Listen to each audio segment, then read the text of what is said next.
Жаздың әдемі бір күнінде таңертең бір төре өзінің баласымен бақшаға барып, екеуі де егілген ағаштар мен гүл жапырақтарын көріп жүрді. Мынау ағаш неліктен тіп-тік, ана біреуі неге қисық біткен деп сұрады баласы. Оның себебі балам, анау ағашты бағу-қағумен өсірген.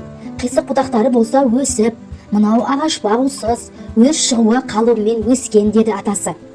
Олай болса, бағу-қағуда көп мағына бар екен ғой деді баласы. Бағу-қағуда көп мағына барында шек жоқ шырағым. Мұнан сен де өзіңе әбірет алсаң болады. Сен жас ағашсың, саған да күтім керек. Мен сенің қателіктеріңді түзеп, пайдалы іске үйретсем, сен менің айтқанымды ұғып, орнына келтірсең, жақсы, түзік кісі болып өсерсің.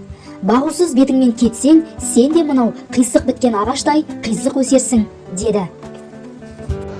Баланың бойында жақсылық пен жамандық қатар болады, ал оны дұрыс бағытқа бұру ата-ананың, тәрбиешінің міндеті. Ағашты күтіп баптау керек болғандай, өзімізді де тәрбиелеу, білім алу арқылы дамытамыз. Ағаш қалай бапталса, солай өседі. Адам қалай тәрбиеленсе, солай қалыптасады.